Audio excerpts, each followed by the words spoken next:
Yesterday morning I had the most vivid and detailed dream. In the dream I was laying in bed on my computer and had my Bluetooth speaker on. Suddenly the power went out. The voice of two foreigners talking came across my Bluetooth like voices bleeding through.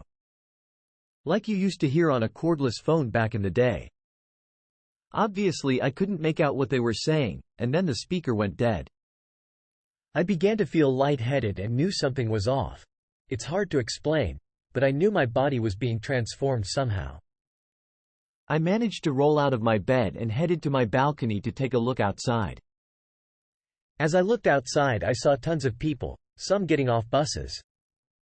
It had the feel of a convention center of sorts, and in that moment I realized I was in a hotel room looking down from the 4th floor at all these people. Across the area we were in was a huge cloud that looked very ominous, and it was growing bigger slowly. There was something unreal about it, or unearthly, and the entire time I kept thinking, is this the rapture? I ran back inside to get a sweater on, as it was windy and a little chilly outside.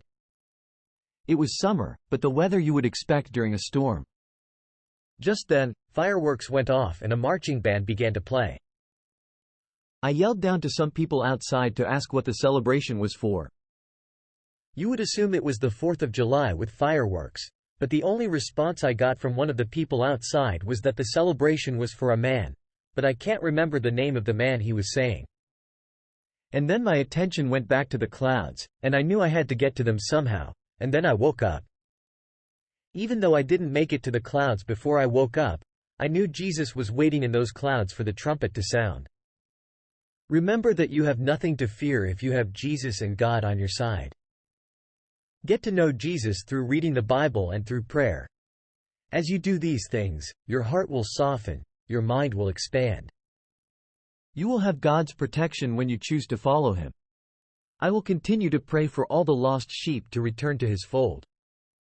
And if I don't see you in the clouds, I hope you will be ready for Christ's return in 7 years, referred to in the Bible as the second coming.